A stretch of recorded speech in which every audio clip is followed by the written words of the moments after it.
So the best piece of advice I've ever gotten about negotiations, salary discussions in my career is that I needed to be more patient and judicious about what I was sharing in these conversations. And, if I could add on to that, I didn't really think of a conversation as being, you know, a thought process of one thought to the next thought, listen to what the other person says, and like go back to what I think about things. I really saw it as, okay, this is a conversation where we're gonna get to a specific number.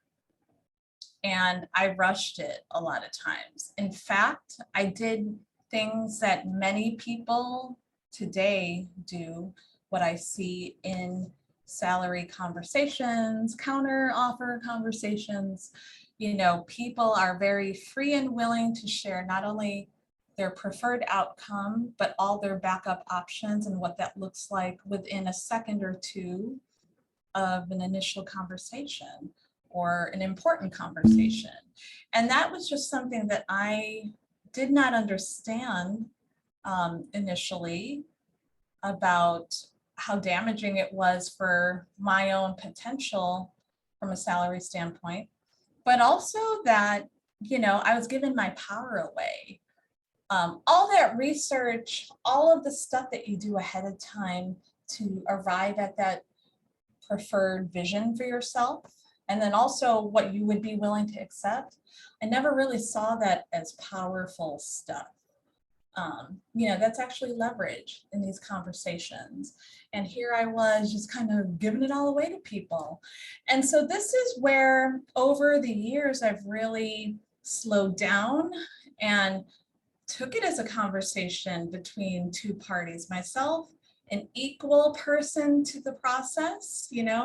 While I was very happy and grateful that I got an offer, come on, like people aren't doing you favors. I mean, you have to believe that.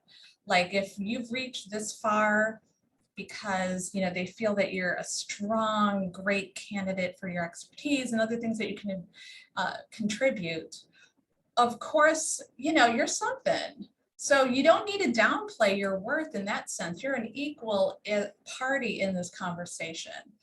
The idea here is that, I didn't really value that, nor take the time and see the power in how much could be gained from just slowing down and not volunteering every bit of my strategy, early. So if there was anything that I would say, it's really state and believe what your worth is or what you're intending, and just be quiet. See what the other person says. Be comfortable with the silence. I know we're often trained, at least in Western society, like, ooh, it's quiet, no one's saying anything, somebody speak.